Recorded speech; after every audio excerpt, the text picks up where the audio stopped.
Hello everyone, मैं Ashok Kumar. Welcome back to Vidyarthi cafe. आज हम प्रश्न निर्माण भाग 2 पढ़ेंगे। भाग 1 जो है आप लोग देख चुके होंगे। अगर नहीं देखा है तो मेरे चैनल की प्लेलिस्ट पे जाइएगा, तो व्याकरण में जो है आप प्रश्न निर्माण भाग 1 देख के समझिएगा। तो प्रश्न जो है 2 तरीके से बनाए जाते हैं, हमने देखा था। पहला तरीका प्रश्नवाचक अव्यय पदों का प्रयोग करके प्रश्न निर्माण करना। अब प्रश्नवाचक अव्यय कौन कौन से थे ये हमने भाग 1 में देखा, वहाँ से आप लोग देख लीजिएगा। दूसरी बात करें कि भाई और किस तरीके से प्रश्न बनाए जाएंगे, तो वही किम शब्दों का प्रयोग करके हम लोग प्रश्न बनाते हैं। अब किम शब्दों का प्रयोग करके हम लोग जो है प्रश्न बनाएंगे, और ये किम शब्द जो है आपके पुल्लिंग, स्त्रीलिंग और नपुंसक लिंग में अलग अलग चलते हैं। तो हम लोगों को पहले किम शब्दों के बारे में जानकारी होनी चाहिए। अगर आपको जानकारी है तो आप आराम से प्रश्न बना सकते हैं। अब आप लोग सोच रहे होंगे कि भाई बड़ी मुश्किल से तो जो है अव्यय पद वाला समझ में आया, और अब ये जो है किम शब्द याद करने, वो भी पुल्लिंग, स्त्रीलिंग और नपुंसक लिंग में, है ना। तो बहुत ही मुश्किल काम हो गया है तो याद करना। तो कोई मुश्किल काम नहीं है अगर आप लोग वीडियो को ढंग से देखेंगे, और अगर आप लोग किम शब्द की विभक्ति अगर याद कर लेते हैं तो आराम से प्रश्न निर्माण कर सकते हैं। अब किम शब्द को याद करना क्या मुश्किल काम है वो भी देख लेते हैं। तो बड़ा ही सरल काम है, थोड़ा सा ध्यान दीजिएगा, आप लोगों को समझ में आएगा। देखते हैं। तो मैंने लिखा है राम शब्द अकारांत पुल्लिंग। अब मैंने क्यों लिखा है, मैंने अभी आपको बोला था भाई किम शब्द जो है पुल्लिंग, स्त्रीलिंग और नपुंसक लिंग में चलते हैं, ठीक है। तो हम लोगों को किम शब्दों का प्रयोग करके प्रश्न बनाने की आवश्यकता, यानी कि किम शब्दों का प्रयोग कैसे करते हैं। अगर कोई सेंटेंस दिया हुआ हो, जैसे मैंने लिख लिया, मान लो सह पठती, और अब सह के नीचे अंडरलाइन हो, तो हमारा काम क्या रहेगा कि भाई ये जो सह है इसमें विभक्ति कौन सी है, वचन कौन सा है, और ये पुल्लिंग है कि स्त्रीलिंग है, यानी कि लिंग की पहचान करेंगे, ठीक है। ये 3 काम हमको करने होते हैं। तो जो विभक्ति इसमें हो उसी विभक्ति का किम शब्द का प्रयोग करेंगे, जो वचन हो उसी वचन के किम शब्द का प्रयोग करेंगे, और जो लिंग हो उसी लिंग के किम शब्द का प्रयोग करेंगे। यानी कि जैसे सह पुल्लिंग का है तो हमको किम शब्द के पुल्लिंग का प्रयोग करना है, ठीक है। अब सह में जो विभक्ति है वही विभक्ति हमको किम शब्द की लगानी है। तो सरल सा हो गया कि जो भी रेखांकित पद है, अगर आप उसका पद परिचय कर लेते हैं, यानी कि उसकी विभक्ति कौन सी है, वचन कौन सा है और लिंग कौन सा है, ये पता कर लेते हैं। पहला काम देख लो कि वो पुल्लिंग है कि स्त्रीलिंग है कि नपुंसक लिंग है। उसके बाद देखो विभक्ति कौन सी है, उसके बाद देखो वचन कौन सा है, वही विभक्ति का वही वचन के किम शब्द का प्रयोग करना है हम लोगों को। अब मैंने ये राम शब्द क्यों लिखा है कि आप लोगों को राम शब्द और लता शब्द याद हैं, ठीक। तो ये राम शब्द और लता शब्द का प्रयोग करके कैसे हम लोग किम शब्द को याद रख सकते हैं। और आप लोगों को और बता देता हूँ कि अगर आपको राम शब्द और लता शब्द याद है तो आप लोग जो है सर्वनाम शब्द भी साथ में आप लोगों को ईजिली याद हो जाएगा, क्योंकि ये किम शब्द भी तो सर्वनाम शब्द ही तो है। जैसे कि सह प्रथमा विभक्ति का एक वचन है, तो सह की जगह लिखते हैं हम लोग कह, यही पुल्लिंग में प्रथमा विभक्ति का एक वचन है, तो कह पठती, ये प्रश्न बनता है, ठीक है। तो ये किम शब्द भी सर्वनाम शब्द है। सर्वनाम क्या होता है, ऐसे शब्द जो संज्ञा या सर्वनाम की जगह प्रयुक्त किया जाए, संज्ञा की जगह प्रयुक्त की जाए, उन्हें हम लोग जो है सर्वनाम शब्द कहते हैं, ठीक। तो ये जो कह है, अब ये जो सर्वनाम शब्द है इसकी जगह रिप्लेस ही तो हुआ है। अगर मैंने कह दिया रामः गच्छति, अब राम संज्ञा शब्द है, ठीक है। तो अब इस रामः की जगह हम लोग प्रश्न बनाएंगे तो हो जाएगा कह गच्छति, तो इसने संज्ञा को रिप्लेस किया, मतलब संज्ञा की जगह प्रयुक्त हुआ। अब संज्ञा की जगह प्रयोग किए जाने वाले शब्द सर्वनाम शब्द होते हैं, तो किम शब्द भी सर्वनाम शब्द होते हैं। तो सरल सी भाषा में बात करूँ मैं कि अगर हमें राम शब्द याद है तो हमें किम शब्द भी याद हो जाएगा, पुल्लिंग वाला, है ना। मैं क्योंकि हम लोग पुल्लिंग की बात कर रहे हैं। और ये तत् शब्द मैंने यहाँ लिखा है, ये सर्वनाम शब्द, तत् का मतलब वह, है ना। हम लोग यह वह के लिए करते हैं ना प्रयोग, यह के लिए ये तत् करते हैं, ठीक। तो कैसे सर्वनाम शब्दों को याद करेंगे, साथ ही साथ हम लोग ये भी देखेंगे। तो आप लोग जो है वीडियो को अंत तक देखिएगा, और साथ ही साथ अगर आप लोग मेरे YouTube चैनल पर नए हैं तो वीडियो को लाइक करिएगा, शेयर करिएगा और चैनल को सब्सक्राइब अवश्य करें। तो जानते हैं कि हम लोगों को राम शब्द याद होने पर और कौन कौन सी चीज़ें याद हो जाती है। मैं इंक क्लियर कर लेता हूँ। ओके, देखते हैं। जैसे मैंने देख लिया कि भाई आपको पता है पहले विभक्ति आएगी, फिर एक वचन, फिर द्विवचन और फिर बहुवचन। अब देखो राम शब्द की प्रथमा विभक्ति की बात करते हैं। रामः, रामो, रामा, है ना। द्वितीय विभक्ति रामम, रामो, रामान। तृतीय विभक्ति की बात कर लेते हैं। रामेण, रामाभ्याम, रामई। चतुर्थी विभक्ति की बात कर लेते हैं। रामाय, रामाभ्याम रामेभ्य। पंचमी विभक्ति की बात कर लेते हैं, रामात रामाभ्याम रामेभ्य। आगे षष्ठी विभक्ति की बात कर लेते हैं, रामस्य रामयो रामाणाम। सप्तमी की बात कर लेते हैं, रामे रामयो रामेषु। और लास्ट में संबोधन होता है हे राम हे रामो हे रामा। हालांकि सर्वनाम शब्दों में जो संबोधन नहीं आएगा, तो यानी कि हम लोगों को 7 विभक्तियाँ हैं, उनको अच्छे से देखना है प्रत्येक सर्वनाम शब्द की, है ना। अब देखते हैं, ऐसे देखो कि ऐसा लग रहा है कि भाई 7 विभक्ति है तो एक विभक्ति के 3 शब्द हैं, और 7 विभक्तियाँ हैं तो 21 जो है हम लोगों को शब्द याद करने हैं, यानी कि एक सर्वनाम शब्द को याद करने के लिए, है ना। किम शब्द में 21 शब्द आप लोगों को याद करना है। लेकिन ऐसा कुछ नहीं है, अगर आप लोग ढंग से ध्यान देंगे तो आपको पता चलेगा कि बहुत ही कम शब्द आपको याद रखने हैं, अगर आपको राम शब्द अच्छे से याद है। तो आशा करता हूँ कि आप लोगों को राम शब्द अवश्य याद होंगे। नहीं याद है तो याद कर लीजिएगा, आपके लिए प्रश्न निर्माण एकदम ईजी हो जाएगा। ठीक, अब हम लोग देख लेते हैं कि कैसे हम लोग राम शब्द अगर याद कर लेते हैं तो हमको पुल्लिंग के किम शब्द या सर्वनाम शब्द सारे याद हो जाते हैं। ठीक है, तो अब और एक चीज़ बता देता हूँ, अगर आपको पुल्लिंग के शब्द याद है तो आपको नपुंसक लिंग के शब्द अपने आप याद हो जाएंगे। क्यों? क्योंकि नपुंसक लिंग में केवल प्रथमा और द्वितीय विभक्ति अलग होती है, बाकी सारे पुल्लिंग की तरह ही होती है। तृतीया से लगा के सप्तमी विभक्ति तक जो है सब पुल्लिंग की तरह होती है। और प्रथमा और द्वितीय को भी अलग से कुछ इतना प्रॉब्लम नहीं होगी, प्रथमा याद है तो द्वितीय भी याद है, प्रथमा द्वितीय सेम होती है। जैसे फल शब्द नपुंसक लिंग शब्द है, ठीक है।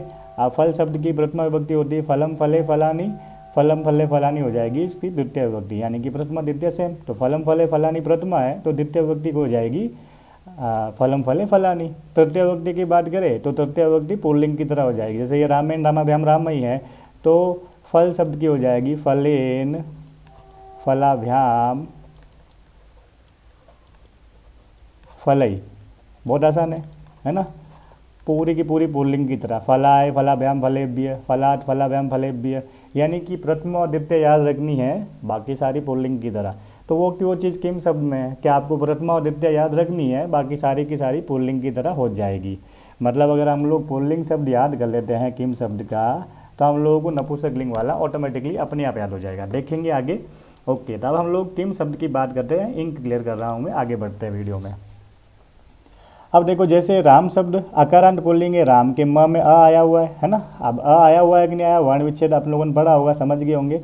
यानी कि अगर कोई पूर्ण व्यंजन दिखे, पूर्ण व्यंजन मतलब उसके नीचे हलंत नहीं लगा हुआ, हलंत हो गया तो मतलब ये पूर्ण व्यंजन नहीं है, इट मीन्स इसमें कोई स्वर नहीं जुड़ा हुआ है। लेकिन पूर्ण व्यंजन की बात करूँ, उसके नीचे हलंत नहीं है और ना ही कोई अन्य मात्रा दिखाई दे रही है, तो समझ लेना उसमें अ है। ठीक, तो जितने भी अकारांत शब्द हैं वो सारे राम की तरह हो जाएंगे। जैसे रामः रामो रामा, तो बालक का क्या हो जाएगा, बालकः बालको बालका। रामम रामो रामान, तो बालकम बालको बालकान।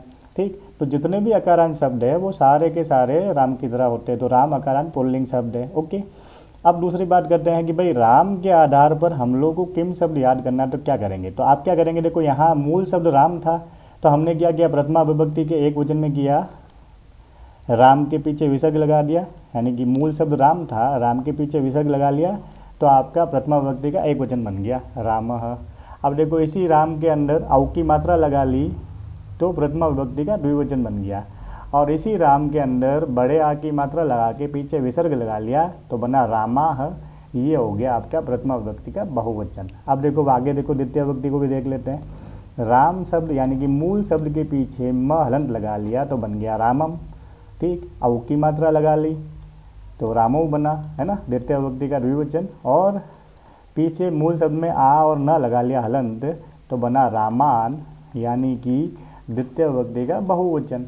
ठीक, तो इसी तरीके से हम लोगों को किम शब्द को रिलेट करना है कि भाई कैसे राम शब्द के आधार पर किम शब्द को याद किया जाता है। तो देखते हैं। तो आप किम शब्द में पहला काम तो ये करेंगे कि भाई मूल शब्द जो है क मान लेंगे। क्यों मानेंगे क, क्योंकि देखो राम के म में अ है, अकारांत हो गया, तो किम का क मान लिया मैंने याद रखने के उद्देश्य से।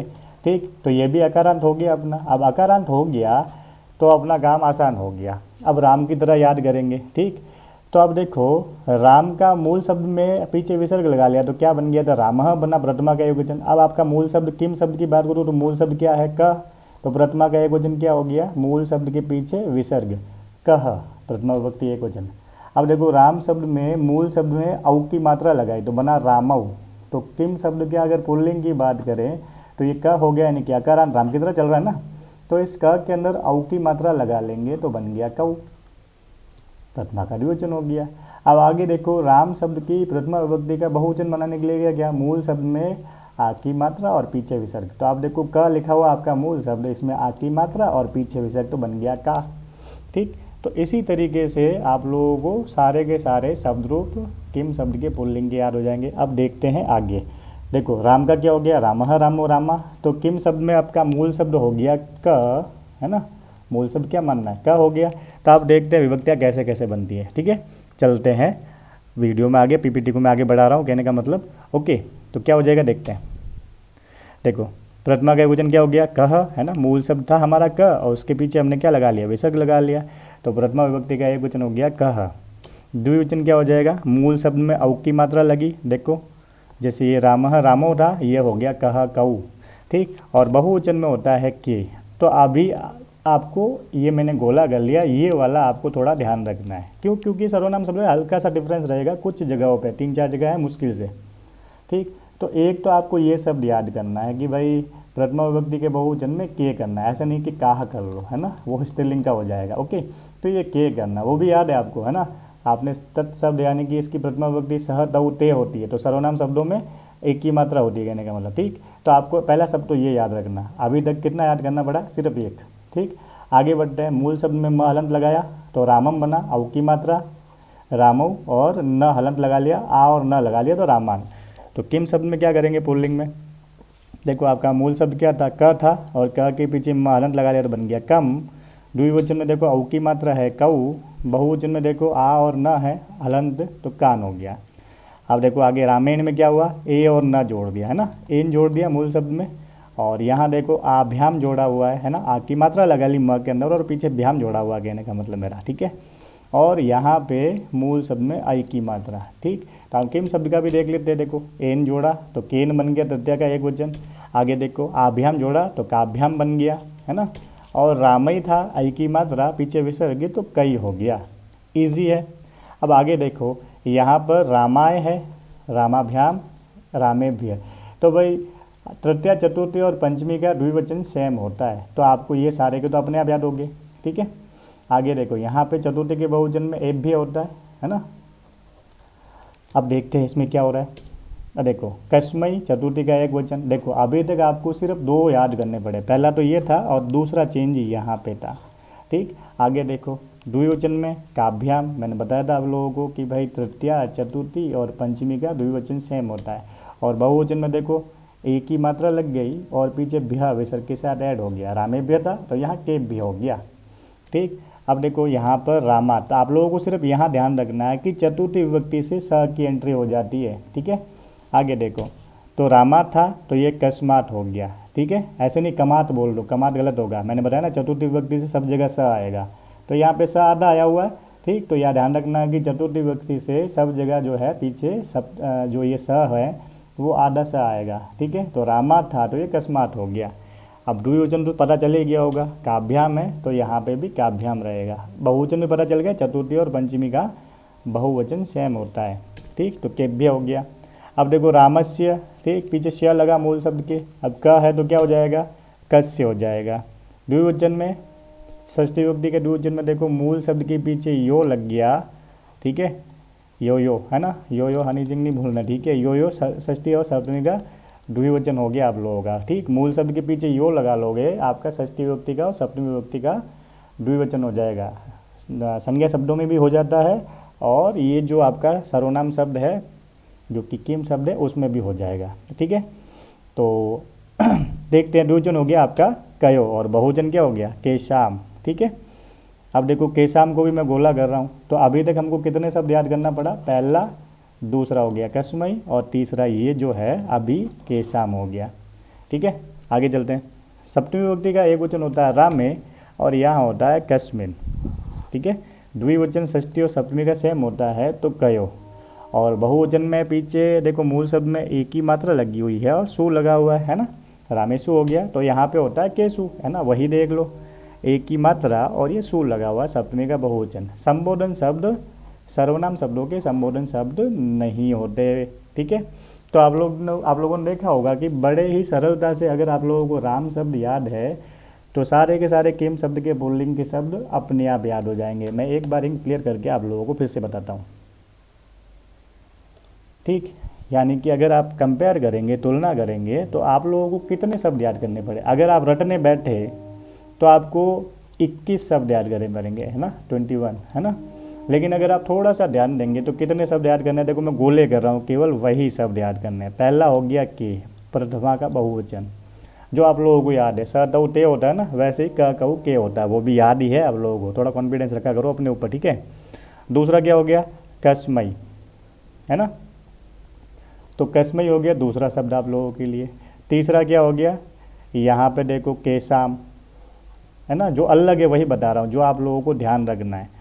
और ये चौथा शब्द आप लोगों का कस्मिन हो गया। यानी कि 4 शब्द याद करने, आप लोगों को 21 शब्द पूरे के पूरे रटने की ज़रूरत नहीं है। और अगर आप लोगों ने ये 4 शब्दों का ध्यान यहाँ पर रख लिया तो आगे जो ये तत् शब्द की और एत शब्द की बात कर रहा हूँ मैं, वो तो एज इट इज़ पूरे के पूरे किम शब्द के अकॉर्डिंग ही है। मतलब कुछ भी आपको एक्स्ट्रा याद नहीं करना पड़ेगा, ठीक है। तो बड़ा ही सरलता से काम हो जाता है, ठीक है। तो बहुत सरल है, कहने का मतलब किम शब्द याद करना। अगर आप लोगों को राम शब्द याद है, पुल्लिंग के याद हो गए। ऐसे ही अगर आप लोगों को लता या बालिका शब्द याद होंगे तो स्त्रीलिंग के याद हो जाएंगे। नपुंसकलिंग का मैंने पहले ही बता दिया है कि भाई किम के कानी, किम के कानी प्रथमा और द्वितीय विभक्ति हो जाएगी। बाकी सारे के सारे पुल्लिंग की तरह चलते हैं। तो आप लोगों को किम शब्द के नपुंसकलिंग भी अपने आप ही याद हो जाएंगे। समझ लो नपुंसकलिंग का काम भी साथ में हो गया। अब बात करते हैं तत् शब्द की। तो तत् शब्द जो है, और आगे एतत् शब्द भी इसी में है, मैं बताऊंगा आगे आप लोगों को। तो तत् शब्द यह वह, सॉरी, तत् शब्द वह के लिए प्रयोग होते हैं और एतत् शब्द यह के लिए, अगर कोई नज़दीक हो उसके लिए, ठीक। तो इनकी प्रथमा विभक्ति तो आप लोगों को याद है ना, सह तऊ ते, पुल्लिंग में प्रथमा विभक्ति होती है, ठीक। और एतत् शब्द की एसह, एतो, एते, तो आप लोगों को प्रथमा विभक्ति तो याद है। द्वितीय विभक्ति से क्या करना है वो थोड़ा समझ लेंगे। द्वितीय विभक्ति में इसको मूल शब्द जो है त मान लेंगे, ठीक है, और इसको मान लेंगे आप लोग एत, है ना। ये क्यों बता रहा हूँ, ताकि हम लोग याद करेंगे तो आसानी से याद हो जाएगा, ठीक। अब देखो पहले हम लोग देखते हैं कि क्या हम लोगों को तत्शब्द याद हो रहे हैं किम शब्द की तरह ही, यानी कि राम शब्द से कंपेयर करते हुए, या फिर किम शब्द अगर आप लोगों को ये 4 शब्द जो मैंने गोले कर रखे हैं वो याद होंगे तो किम शब्द से कंपेयर करोगे तो सीधा ही याद होंगे, ठीक। देखते हैं। तो प्रथमा विभक्ति का एक वचन तत्शब्द में होता है सह, द्विवचन में होता है तऊ और बहुवचन में होता है ते, ठीक। तो ये आप लोगों को याद हो गया। देखो सह तऊ ते, कह कऊ के, है ना। कहने का मतलब आपके सर्वनाम शब्द एक जैसे ही होते हैं पूरे के पूरे, ठीक। तो आप लोगों को ये 4 शब्द अगर याद हो गए डिफरेंस वाले जो मैंने गोले कर रखे हैं, तो बाकी वाले किम जो है, सॉरी, सर्वनाम शब्दों में तो आपको किसी को प्रॉब्लम भी नहीं होनी, सीधा याद हो जाएंगे आप लोगों को। अब देखो द्वितीय विभक्ति से मैंने क्या कहा, द्वितीय विभक्ति से आपको यहाँ मूल शब्द जो है त मानेंगे और यहाँ एत मानेंगे एतत् शब्द में, ठीक है। तो अब द्वितीय विभक्ति जैसे इसमें क किम शब्द में मूल शब्द आपका क था, तो क में द्वितीय विभक्ति का एक वचन होता है कम। तो अब आपका एक जो तत् शब्द है इसमें मूल शब्द त है, तो द्वितीय विभक्ति का एक वचन क्या हो गया, तम। देखो द्विवचन क्या हो जाएगा, तऊ। बहुवचन क्या हो जाएगा, तान। इजीली है, बिल्कुल सा जो है एकदम आसान सा है कहने का मतलब मेरा, ठीक है। तो तुलना करेंगे हम लोग तो बहुत आसान काम है आप लोगों के लिए, ठीक। आगे देखते हैं तृतीय विभक्ति, तेन, ताभ्याम, तई। ओके, अब देखो ये कस्मई था तो ये क्या हो जाएगा, तस्मई, ठीक है। ताभ्याम तेभ्य, आगे देखो तस्मात् ताभ्याम तेभ्य, तस्य तयो तेषाम, तस्मिन् तयो तेषु। देख लो आप लोगों को किम शब्द याद थे तो सारे के सारे सर्वनाम शब्द जो है बहुत इजीली याद हो जाएंगे। कुछ अलग रहेंगे, अलग जो रहने वाले उनकी बात हम लोग बाद में करेंगे, जो सिमिलर है वो बता रहा हूँ मैं आप लोगों को, ठीक है। अब तत्शब्द आपको समझ में आ गए होंगे आराम से, ठीक। तो स्क्रीनशॉट लेके आप लोग घर पे प्रैक्टिस भी करिएगा इसकी। अब एतत् शब्द की बात कर लेते हैं, ये तो हो गए तत्शब्द, ठीक। तो एतत् शब्द की भी प्रथमा विभक्ति आपको याद है, एषः, है ना, एषः, एतौ, एते, है ना, ये याद हो गया आप लोगों को। बाकी तो वही बात है, मैंने बताया ना, मूल शब्द एत मानना और उसमें आप लोगों को जैसे किम शब्द में चेंजेस किए वैसे ही याद करना। जैसे इसमें त था तो तम था, तब ए जो एतत् शब्द है उसमें क्या करेंगे हम लोग, ये जो तम है इसके आगे अगर मैं ए लगा लूँगा तो एतम बन जाएगा। ठीक है, तो भाई एतत् शब्द की द्वितीय विभक्ति का एक वचन याद हो गया आप लोगों को, देख लो एतम हुआ। ये तव है, अगर इसके आगे मैं ए लगा लूँ तो क्या बन जाएगा, एतो बन जाएगा। तो एतत् शब्द की द्वितीय विभक्ति का द्विवचन याद हो गया आप लोगों को। ठीक, यानी कि सरल शब्दों में मैं कहूँ कि भाई तत् शब्द के आगे अगर मैं ए लगा लूँ तो एतत् शब्द बन जाता है। तो जितने भी तत् शब्द के रूप है उनके आगे ए लगा लो, आपका एतत् शब्द हो जाएगा। तो बिल्कुल चुटकी बजाते ही याद हो गया आपको ये तो। ठीक है, कितना आसान सा है। देखो चलते हैं आगे। ठीक है, ये देखो द्वितीय का बहुवचन हो गया एतान, यानी कि एतम एतो एतान। तृतीय विभक्ति देखते हैं, एतेन एताभ्याम एतई, सिर्फ ए लग रहा है चेंज, इतना सा चेंज है। ठीक है, जैसे तस्मई है चतुर्थी का एक वचन, तो एतत् शब्द का क्या हो जाएगा, एतस्मई। ताभ्याम है चतुर्थी का द्विवचन, तो एतत् शब्द का क्या हो जाएगा, एताभ्याम। आगे ए लगा लो तत् शब्द के आगे, तो बहुत ही सरलता से आप लोगों को याद हो जाएगा। तो देख लो हम लोगों ने कितने शब्द जो है एक साथ याद कर लिए, यानी कि देख लो राम शब्द याद था आप लोगों को, तो आप लोगों ने राम शब्द के साथ साथ तत् शब्द भी याद कर लिए और एतत् शब्द भी याद कर लिए। ठीक है, तो buy one get two free है ना, एक शब्द के साथ दो और फ्री मिल गए, यानी कि किम शब्द याद किया उसके साथ में तत् और एतत् शब्द भी याद हो गए। और सही बात गए तो हम लोगों ने पहले राम शब्द को फोकस किया है, तो आपके किम शब्द भी साथ साथ में याद हो गए। ठीक है, तो बहुत ही आसान सा है। और अगर आपको ये याद है तो भाई प्रश्न निर्माण करना कोई मुश्किल काम नहीं हुआ आपके लिए। जैसे मान लो अभी हमको केवल किम शब्दों की आवश्यकता है, तो केवल किम शब्द पे फोकस करना। ठीक है, तो मैंने लिख लिया सीता रामम पत्रम लिखति। अब देखो सेंटेंस की लेंथ की या लंबाई को देख के डरना नहीं है प्रश्न निर्माण करने के लिए। आप लोगों का प्रश्न निर्माण का टॉपिक बहुत ही इजी है। ठीक है, हम लोगों को सेंटेंस का अनुवाद नहीं भी आता है तब भी प्रश्न निर्माण कर सकते हैं। क्यों, क्योंकि आपको पूरा फोकस करना है रेखांकित पद के ऊपर। रेखांकित पद में आप लोग देखेंगे कि भाई पहले तो देखेंगे कि वो शब्द पुल्लिंग है कि स्त्रीलिंग है। ठीक, यानी कि लिंग की पहचान करेंगे। दूसरा काम उसमें विभक्ति कौन सी है, और तीसरा काम वचन कौन सा है। ये तीन चीज़ देखेंगे तो आपका काम हो जाएगा। तो सबसे पहली चीज़ तो रामम के नीचे अंडरलाइन है, तो रामम पुल्लिंग शब्द है कि स्त्रीलिंग शब्द है। ऑब्वियसली चीज़ है, पुल्लिंग शब्द है राम, है ना। तो ये पहला काम हो गया, पुल्लिंग शब्द है। दूसरा काम क्या हो गया भाई, इसमें विभक्ति कौन सी है, तो रामम मूल शब्द के पीछे म हलंत आया हुआ हो, ये देखो रामम द्वितीय विभक्ति हो गई। ठीक है, और वचन कौन सा है, तो आप देख लो द्वितीय विभक्ति का एक वचन है ये। ठीक है, तो एक वचन। अब आपका काम हो गया इजी। आपको क्या करना, पुल्लिंग में किम शब्द के पुल्लिंग का द्वितीय विभक्ति का एक वचन लगाना है। तो आपका रहा ये किम शब्द, और ये पुल्लिंग के ही रूप हमने याद किए यहाँ पे। तो किम शब्द पुल्लिंग की द्वितीय विभक्ति का एक वचन क्या हो गया, कम हो गया। तो यहाँ पर आपको रामम को हटा के कम लिखना। तो आपका प्रश्न बन गया सीता कम पत्रम लिखति। ठीक, अब लास्ट में ध्यान रखेंगे क्योंकि आप प्रश्न बना रहे हैं तो प्रश्नवाचक चिन्ह अवश्य लगाएंगे। ठीक है, तो बड़ा सरल सा है, आप लोग इसको याद करने की प्रैक्टिस करिएगा। मैं एक बार इनकी क्लियर कर लेता हूँ। ओके, तो अब अगर आप लोगों को किम शब्द याद हो गए तो आप लोगों को बहुत सारी चीज़ें आसान लगेगी। अब हम लोग थोड़ा ये देख लेते हैं कि भाई ये जो किम शब्द है इनका अर्थ क्या होता है। तो आप लोगों ने कारक चिन्ह याद किए हैं। ठीक है, तो आप लोगों को पता ही है प्रथमा विभक्ति का चिन्ह क्या होता है, द्वितीय का क्या होता है ना। तो कह का मतलब होता है भाई क्या या कौन, है ना। पहली चीज़ तो ये, क्योंकि नाम पूछने के लिए भी प्रयोग कर लेते हैं ना हम लोग। तो कह का मतलब क्या और कौन होगा, और प्रथमा विभक्ति का चिन्ह ने होता है, तो किसने भी हो सकता है। ठीक है, ओके। ये द्विवचन है तो भाई किन दोनों ने, है ना। और ये बहुवचन है यानी कि जो भी है, बहुत सारे लोग होंगे तो हम लोग के लगाएंगे। अब देखो कम की बात करें तो कम का चिन्ह होता है को, है ना। तो इसका मतलब हो जाएगा किसको। ये द्विवचन में है कऊ, तो इनका मतलब हो जाएगा किन दोनों को, है ना। बहुत इजी है किन दोनों को कहने का मतलब। ठीक है, तो वो तो आपको कारक विभक्ति के चिन्ह याद है तो इनका मीनिंग भी इजीली याद हो जाएगा। ये बहुवचन है तो किन सबको, और किन को भी लिख सकते हैं आप, अंडरस्टूड से चीज़ है, बहुवचन में होगा, है ना, ये जरूर ध्यान रखना, वो तो शब्द से पता चल जाएगा, ठीक है, सेंटेंस दिया होगा ना उसके अनुसार आपको पता चल जाएगा। किन तो ये हो जाएगा किसके द्वारा, ठीक है, किसके द्वारा, है ना, तृतीय विभक्ति का चिन्ह से या द्वारा होता है, किससे या किसके द्वारा हो जाएगा आपका। काभ्याम द्विवचन है तो किन दोनों के द्वारा, ठीक है, और ये कई जो है तो किन सबके द्वारा, है ना, किन के द्वारा हो सकता है, बहुवचन है।